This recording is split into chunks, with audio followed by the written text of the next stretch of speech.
Eh bien, bonsoir à tous. Ce soir, je vous propose un exercice des conjugaisons, dont l'objectif est de travailler la conjugaison de ces verbes au présent de l'indicatif, car oui, le présent, c'est le ton verbal qu'on utilise le plus, car il nous permet de s'exprimer au moment qu'on parle.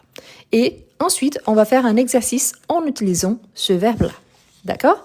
Je vous invite à laisser votre conjugaison dans les commentaires.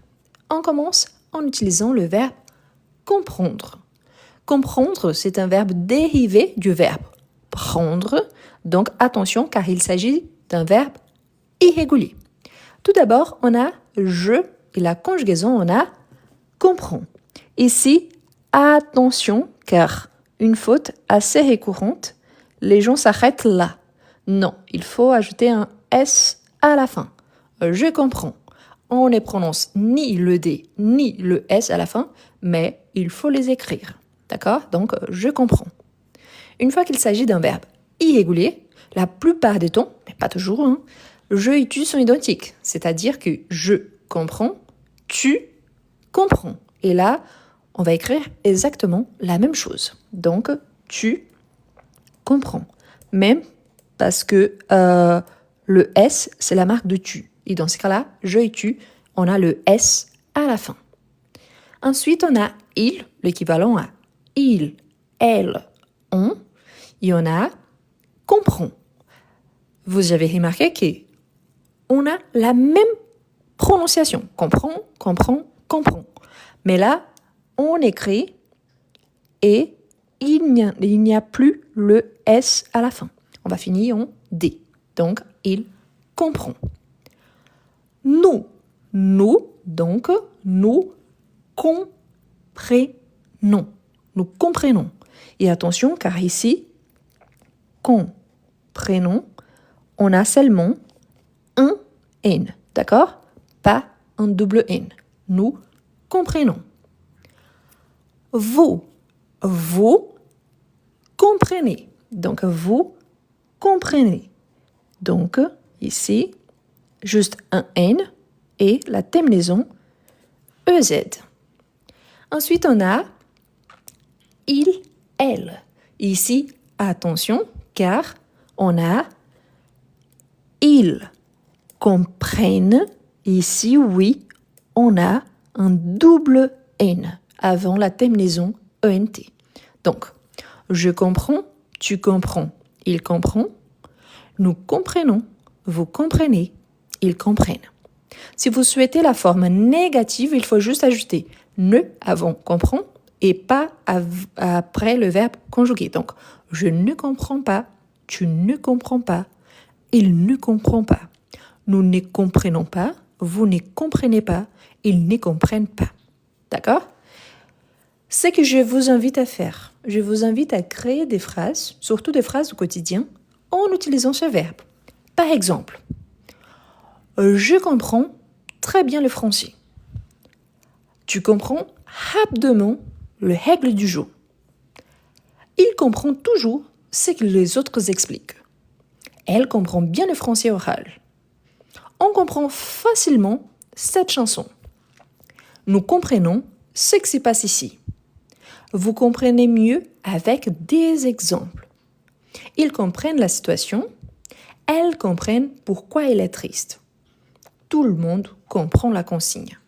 Vous avez remarqué donc que je peux créer des phrases avec tous les pronoms sujets. Je peux remplacer par un nom ou un prénom et je peux ajouter la conjugaison. D'accord? Quelqu'un me pose une question intéressante parce que la personne, elle dit pour le négatif, la forme négative, je peux dire je comprends pas. Quand on s'exprime à l'oral, c'est très courant qu'on supprime le né. Donc on dit je comprends pas. Bah, tu comprends pas? Donc c'est très très courant, surtout dans un langage informel, c'est-à-dire du quotidien, un langage plus familier. Pourtant, si vous allez écrire un texte formel, envoyer un message à quelqu'un, parler avec des gens que vous ne connaissez pas, là, c'est normal d'ajouter le né avant le verbe conjugué. D'accord? Donc, on peut utiliser les deux. Eh bien, on va continuer avec le verbe se réveiller. Ici, il y a une petite différence. Pourquoi? On a un verbe régulier et en plus, on a un verbe pronominal. C'est-à-dire qu'on a le se ici, c'est une action qui se passe sur le sujet de la phrase. Attention, car parfois on a le verbe et il n'est pas pronominal. Mais là, c'est le cas, donc on doit ajouter un pronom réfléchi. Donc, se réveiller, je me réveille. Je me réveille. Attention, gardez bien l'accent aigu, car il fait partie de mon radical. Je me réveille. Tu te réveilles. Ici, attention, car différemment du premier verbe, qui c'est un verbe irrégulier, ici on a S. Ici, il n'y a pas de S, mais ici, on l'a. OK? Quand on arrive au il, donc il se réveille, elle se réveille, on se réveille. Donc ici, se réveille. Et là, pas de S non plus. C'est-à-dire que je et il sont identiques, mais tous les trois ont la même prononciation. Ensuite, nous, donc on va répéter le pronom ici, mais ici c'est un pronom personnel sujet. Maintenant, on a un pronom réfléchi. Donc, nous réveillons. Nous nous réveillons. Vous, on le répète également, vous vous réveillez. Et attention, c'est très courant que les personnes parfois écrivent le verbe avec R à la fin. Non, c'est un Z. Le R à la fin, c'est seulement pour le verbe à l'infinitif, c'est-à-dire quand on a une action. Ici, c'est l'action effectuée, réalisée sur la personne. Et finalement, on a il, elle se réveille, plus la terminaison ENT. Donc, je me réveille, tu te réveilles, il se réveille. Je me réveille à 6 heures. Et toi, tu te réveilles à quelle heure? Mon mari, il se réveille à 7 heures. Nous nous réveillons très tôt le matin. Vous vous réveillez tôt ou plutôt plus tard. Ils se réveillent ensemble. Donc ici, vous pouvez utiliser en contexte. D'accord? Ensuite, on a le verbe se plaindre. Se plaindre, c'est quand on parle de quelque chose qu'on est en train... C'est un verbe plus formel. Le verbe dans sa forme plus informelle, on utilise le verbe râler. Donc c'est râler de quelque chose. Donc, se plaindre. Donc ici, il est réfléchi. D'accord? Mais, bien évidemment, on pourrait utiliser juste le verbe. C'est la même chose pour le verbe réveiller. D'accord? Je pour réveiller quelqu'un. Donc là, l'action, elle n'est pas réflexive. Donc, on va commencer avec se plaindre. Donc, je me plains. C'est un verbe irrégulier. Je me plains. Ici, attention, avec le S à la fin. Je me plains. Tu te plains. Tu te plains. Également avec le S à la fin. Et super important, jamais on aura le pronom qui est là avec le verbe à l'infinitif. Jamais. Après le pronom, on a toujours un verbe conjugué. D'accord? Il se plaint. Il se plaint. Donc ici, attention, ce n'est pas plaint comme ça, c'est plaint avec T à la fin. OK? Il se plaint. Attention, car il s'agit d'un verbe très irrégulier. Oui, on a des verbes irréguliers, et on a des verbes très irréguliers. Ils sont plus irréguliers que d'habitude. Quelle est la différence par rapport à ces verbes? Normalement, le verbe indre, avec E, I-N-D-R-E, indre également, ou oindre, qu'il y a les O ici avant, ils sont vraiment très irréguliers. Donc, nous plaignons. Vous entendez ces sons-là? Plaignons. Donc ici, au lieu de N que j'avais pour les 3 premières personnes du singulier, je vais ajouter un G, oui, un G, un N, et après la terminaison ONS. Donc, nous nous plaignons. Vous vous plaignez. Vous voyez donc que la prononciation elle est très proche. Donc, vous, comme ici, vous, mais ici, plaignez, on va avoir le même radical de nous nous plaignons. Donc, vous plaignez. Ensuite, il, elle se plaignent.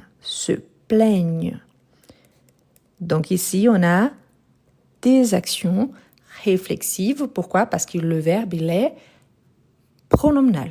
Mais bien évidemment, on peut avoir le verbe quand il n'est pas dans sa forme pronominale. Donc là, on a juste plaindre. Par exemple, quelqu'un m'a envoyé une très bonne phrase ici.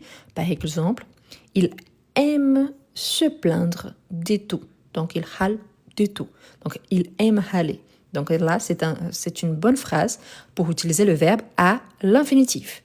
Mais je peux vous donner, par exemple, je me plains souvent du froid. Mais non, c'est presque l'hiver, donc je me plains souvent du froid.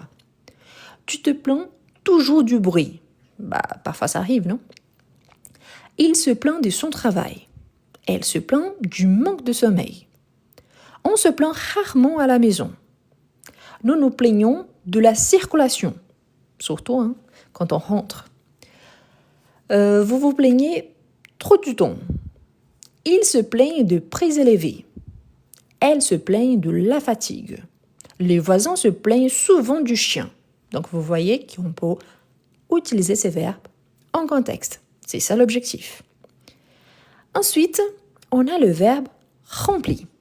Donc ici, le verbe rempli, c'est un synonyme de compléter. Et là, je vous rappelle que si vous souhaitez devenir mon élève l'année prochaine, dans mes histories et dans la description de mes dernières vidéos sur YouTube, il y a un petit formulaire que je vous invite à le remplir. Pourquoi? À le compléter. Pourquoi? Ça me permettra de vous contacter pour ceux qui sont vraiment intéressés. En sachant que sur ma chaîne YouTube, il y a plus de 1000 vidéos gratuitement disponibles pour vous. Et là, pour les cours, c'est un cours payant. Mais pour ceux qui sont vraiment intéressés, qui souhaitent devenir mes élèves l'année prochaine, donc je vous invite à remplir le petit formulaire. Le verbe rempli, c'est un verbe en IR qui appartient au deuxième groupe. Ça, c'est important. Pourquoi? Parce qu'on a des verbes en IR du deuxième groupe, mais on a des verbes en IR du troisième groupe. Quelle est la différence? On dit que le verbe en IR du deuxième groupe, ils sont réguliers, tandis que ceux du troisième groupe, ils sont irréguliers. Bon, on commence avec le verbe rempli à la première personne du singulier. Donc, on a je remplis avec S à la fin, je remplis. Je et tu, quand il s'agit d'un verbe du deuxième groupe, ils sont toujours identiques. Donc, tu remplis. Tu remplis. Ici, c'est remplir. Ici, c'est rempli. Ici, je prononce le R. Ici, je ne prononce pas le S. Il, elle, on remplit. Donc, ici, on aura un T à la fin. Pourtant, la prononciation ne change pas. Donc, rempli, rempli, rempli. Là, quand on arrive au pluriel, on a la marque du deuxième groupe. Pourquoi? Parce qu'avant la terminaison du verbe, on a un double S. Toujours un double S. Donc, on a nous. Donc, on garde le radical. C'est tout ce qui vient avant ici, hier. Donc, on ajoute. Ensuite, on peut garder le I. On ajoute un double S et on ajoute la terminaison. Nous remplissons. Nous remplissons. Le double S, il apparaît pour les trois personnes du pluriel. Donc, nous, vous et il. Donc, nous remplissons. Vous remplissez. Il, elle remplissent. Il, elle remplissent. Donc ici, on a un verbe de deuxième groupe conjugué. Vous avez bien remarqué donc, par rapport au singulier, ça ne change pas beaucoup. On a le SST, D'habitude, la prononciation, elle est identique, rempli, rempli, rempli, mais ici, on a le double S. Ici, la présence du double S, elle est toujours obligatoire pour le verbe de deuxième groupe. Donc, remplissons, remplissez, remplissent. En contexte, on peut dire par exemple, je remplis le formulaire car je souhaite devenir votre élève. Donc, le formulaire, il est disponible dans les histories sur TikTok et dans la description de mes vidéos sur YouTube. Tu remplis le formulaire, n'oublie pas. Il remplit son sac avec ses affaires. Elle remplit la tasse de café. On remplit toujours les documents correctement. Nous remplissons le verre avant de commencer. Vous remplissez les pages du carnet. Ils remplissent les caisses de l'entreprise. Elles remplissent les assiettes pour tout le monde. Les élèves remplissent le questionnaire. Donc ici, je vous ai donné en contexte, c'est-à-dire qu'on peut utiliser ces verbes-là. Bien évidemment, ici, on utilise le présent de l'indicatif, mais vous pouvez utiliser après pour d'autres temps verbaux. Si vous maîtrisez bien le présent de l'indicatif, ça vous permettra de mieux maîtriser les autres temps verbaux, car la plupart du temps, ils sont dérivés du présent. J'ai un e-book, un livre numérique qui s'appelle « Je conjugue ». Le lien, il est disponible dans mon profil et également dans la description de mes vidéos sur YouTube. C'est vraiment super intéressant si vous êtes au niveau A1 ou A2 ou si vous avez trop de difficultés avec la conjugaison. Là-bas, il y a toutes les règles pour tous les groupes et surtout les exceptions du premier groupe et tous les verbes irréguliers. Donc, dans la description et dans mon profil sur mes réseaux sociaux. Il y a le lien, ça s'appelle « Je conjugue ». Ensuite, on a le verbe « emmener ». Le verbe « emmener », il est dérivé du verbe « mener ». On a le verbe « mener »,« amener »,« ramener »,« emmener ». Donc, ce sont deux verbes très proches, mais qu'il y a des sens différents. Attention, car on utilise énormément, donc même le français, il mélange parfois, tous les verbes dérivés de « mener », normalement, on utilise pour parler de nous-mêmes, d'une personne. Tandis que quand on utilise le verbe porter, apporter, donc là, on utilise pour parler des choses. Donc, attention à cela. Donc, le verbe emmener. Ici, vous voyez que le verbe, il commence par une voyelle. Donc, il y a une voyelle ici également, la voyelle E. On va la supprimer et on va faire ce qu'on appelle délision. C'est-à-dire, on va ajouter un apostrophe et on ajoute le verbe conjugué. Quand je vous ai dit qu'il faut bien savoir maîtriser le verbe au présent, ici, on a un exemple. Le verbe emmener, c'est un verbe régulier avec un radical irrégulier. Donc, on a le verbe, vous voyez ici, on a un double M. Donc, après, si on a une voyelle devant une double consonne identique, on n'ajoute jamais un accent. Donc, on dit emmener, mais il n'y a pas d'accent aigu. Par contre, quand on le conjugue, on a j'emmène, j'emmène. Donc ici, le son, il est ouvert.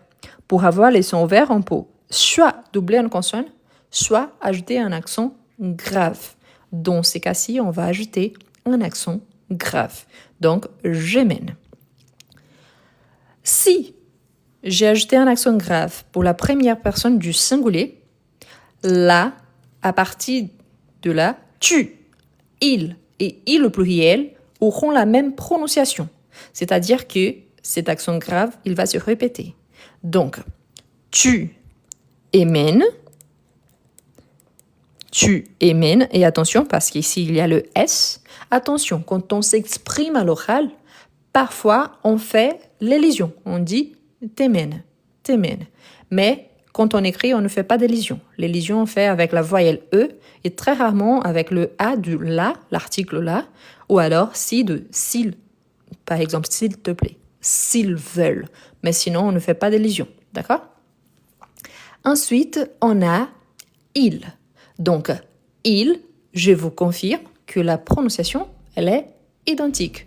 Donc là, je et il sont identiques parce qu'il s'agit d'un verbe régulier et que le radical qui est irrégulier. Donc, on a il emmène. Il emmène. Ensuite, on a nous et vous. Nous et vous, là, ça ne change pas. Et là, ça revient au verbe à l'infinitif, c'est-à-dire qu'il n'y aura pas d'accent. Donc, nous aimons, vous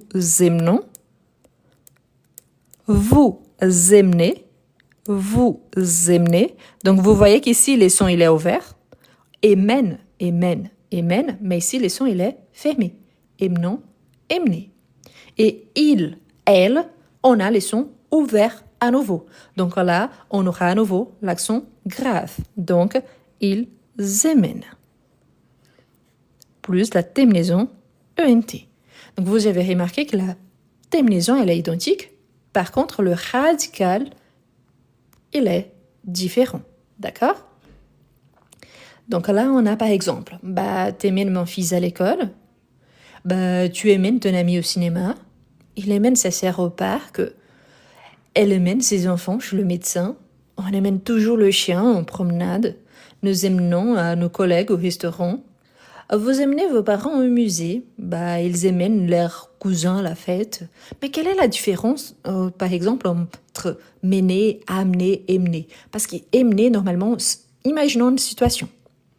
Si je vous dis, je t'amène, le verbe amener, je t'amène au cinéma. C'est-à-dire que je vous dépose au cinéma, je vous le laisse là-bas, et je pars. Je vais faire une autre chose. Si je vous dis, je t'amène au cinéma, c'est-à-dire que je vais vous accompagner. Je vais avec vous, je reste avec vous là-bas, et après, on rentre ensemble, par exemple. Donc, il y a une différence entre les deux. D'accord? N'oubliez pas, tu avec S à la fin. OK? Donc, ici, pas de S. Ici, avec le S à la fin, pas de S. ONS, EZ. Ici, nous et vous, il n'y a pas d'accent. Mais je, tu, il et il au pluriel, oui, il y a un accent grave. D'accord? Voilà. Et finalement, on arrive à notre dernier verbe, c'est le verbe venir. Le verbe venir, vous voyez qu'il y a la terminaison en IR. Pourtant, il s'agit d'un verbe irrégulier du troisième groupe, différemment du verbe rempli qui appartient au deuxième groupe. Donc la différence, c'est parce qu'il est complètement irrégulier. Attention également, pourquoi? Ici, le verbe venir, on va l'utiliser au présent de l'indicatif. Et pourquoi je vous dis ça? Car on peut utiliser le verbe venir pour la formation d'un autre temps verbal, le passé récent. Bien, on va faire la conjugaison et après, je vous montre la différence entre le présent de l'indicatif et le passé récent. D'accord? Donc, comme il s'agit d'un verbe irrégulier, donc on a je viens, tu viens, tu viens. Donc ici, je et tu sont identiques. Il, elle, on vient, mais là, avec T à la fin. En tout cas, le S à la fin ou le T à la fin, ils sont appelés de lettres muettes. Pourquoi? On ne les prononce pas. Donc, on dit viens, viens, viens. Nous, là, on reprend le radical du verbe. Donc, nous venons, nous venons. Vous venez, vous venez. Ils, elles viennent. Viennent avec un double N. Donc, ils, elles viennent. Donc, on a viens, viens, viens. Venons, venez, viennent. D'accord? Donc, ici, on a le verbe conjugué au présent de l'indicatif. Comme je vous ai dit, on peut utiliser ces verbes au présent et on peut l'utiliser également au passé récent. Quelle est la différence entre les deux? Si on a seulement un verbe ou un verbe ici, il n'y en a pas la préposition de, donc là, plus un verbe à l'infinitif, on a le présent de l'indicatif. Si on ajoute la préposition de plus un verbe à l'infinitif, on a le passé récent. Je vous donne un exemple. Si je vous dis par exemple, juste un instant, je vais tourner la page. Si je vous dis par exemple, je viens te voir, je viens te voir ce soir. Donc ici, c'est qu'on a. On a je viens on a le verbe conjugué au présent. Il y en a une action qui se passe sur mon interlocuteur. Je viens quoi? Te voir ce soir. Donc ici, on a le présent de l'indicatif. Mais si je vous dis, je viens de te voir, donc c'est-à-dire que c'est un passé récent. Cette action vient d'avoir lieu. Donc je viens de te voir. Si je vous dis par exemple,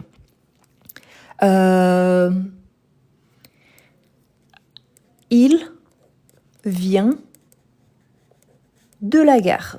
Vous voyez qu'ici, on a une préposition. Pourtant, la préposition de il, elle est utilisée pour parler d'une origine. Il vient de la gare. D'où il vient? Il vient de la gare. Donc, ça serait l'équivalent à il arrive. Mais si je dis il vient d'arriver, parce qu'ici, de plus verbe qui commence par voyelle élision, il vient d'arriver de la gare, c'est-à-dire que cette action-là a eu lieu récemment. Donc ici, on a présent de l'indicatif, passé récent. Présent de l'indicatif, passé récent. Donc c'est pour ça que c'est important de bien connaître la conjugaison. Pourquoi? On a la conjugaison au présent, oui. Mais le fait d'avoir un complément, ça dépend du complément, ça peut changer le ton verbal. D'accord? Et c'est pour ça que c'est super important de bien maîtriser le présent de l'indicatif, parce que, comme je vous ai dit, ils sont utilisés pour la formation d'autres tons verbaux. Et c'est pour ça que j'insiste, il y a mon e-book qui s'appelle Je conjugue. Le prix, il est vraiment très, très accessible. Il y a le lien dans mon profil et dans la description de mes vidéos sur YouTube. C'est justement pour que vous puissiez l'utiliser pour maîtriser la conjugaison en général, du premier, deuxième et troisième groupe, surtout de verbes irréguliers. D'accord? Voilà.